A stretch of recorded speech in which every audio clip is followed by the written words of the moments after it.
Johnson, the Labour MP for Hull West and Hessle, and David Davis, the Conservative MP for Halton, Price and Howden. Both, of course, have been supporting and working together, Batman and Robin, as I call them. Gentlemen, good afternoon to you. Good afternoon. Let's just take you back. I know you wouldn't have heard the conversation, but I was talking to Dr. David Green from Civitas. He said that the company made a bad mistake, a fatal mistake, in getting out of civil aircraft. Do you agree with that? Yes. Without reservation, and we said it again to Ian King on Monday. He denied it, but he was just plumb wrong. It's clearly a strategic error. You can see why they did it at the time. They're making more money out of military than they were out of civil, but now military's dried up and civil is going back gangbusters. It was a daft decision. And Alan, he was saying when he was talking to me a few minutes ago that any government should subsidise BAE if they can get to make civil aircraft, so that they're fighting on a level playing field with companies abroad, which is apparently what always happens.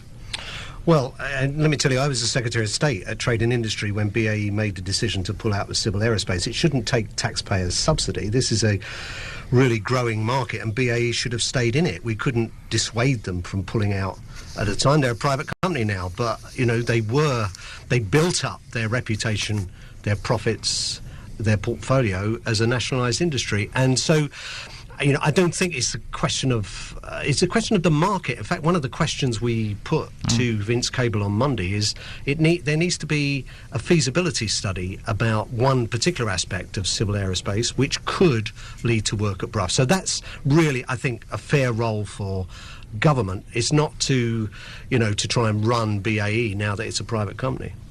I think, to be fair, we've had both from the company and from Vince Cable an undertaking of sorts that we'll find the money for that feasibility study. Yeah. You know.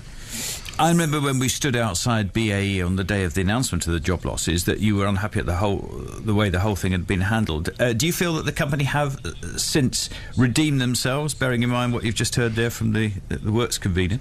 Not enough. I mean, the simple truth is, I come from a tradition where, companies recognise their community responsibilities, their patriotic responsibilities. As Alan says, most of this company was built up on the taxpayers' money, either in domestic sales to the military or export sales supported by RAF teams and ministers going out and selling to places like Saudi Arabia for them. So, they should have a patriotic duty that we thought they did, Alan and I have been on your programme any number of times when we've been negotiating with them before over rundowns of the site. This time they had behaved like the worst sort of caricature of a Victorian capitalist company. No sense of public responsibility whatsoever. They've changed a bit now. They've come back to the table. They're talking about things they should have been talking about 6 months ago, but they've got a long way to go still. MPs working together from different parties like you two, people love to see that, not just on this but on caravans as well. Do you think that you've made some headway over the last few months? Yeah, I think we have, yeah. David and I are used to this because we've done it for a long time. We have our political differences, but when it comes to protecting our constituents and our region and our area, and to be fair, all the other MPs as well have been involved in this. We're probably, we go back longer than the rest of them. So I think it's a constructive relationship between us. But I think what it has done is bring to BAE the realisation David can get to parts of his party that I can't reach. When we were in government, it was the other way round, and it's made BAE realise that this is not going to be a party political football. We're not going to be diverting attention from them by arguing between ourselves about defence policy or government fiscal deficit or whatever. We are remorselessly focused on the mistakes that company made, and they were very, very big mistakes, and I hope the shareholders today are beginning to realise that. Will today make any difference, do you think, and all these people coming down? When we started that first interview, if you'd put me on a truth drug, I would have probably said we got no chance at all. But the truth of the matter is, since then, there are about 250 jobs of mitigation, about 147, I think, at Brough, and another 103 in the northwest. The company's now talking about the private sector and helping it. We've got an enterprise zone. None of these things would have happened without the workforce in particular. Of course, we operate in Batman and Robin, as you put it, but we operate in cahoots, but the workforce has been phenomenally brave about this. When you consider the prospects they were faced with before Christmas, remember last year, their run up to Christmas completely ruined, and they've stood up and showed their mettle in a way that made me proud of them. Proud that they were my constituents, proud they're Alan's constituents, proud they were Yorkshiremen, basically.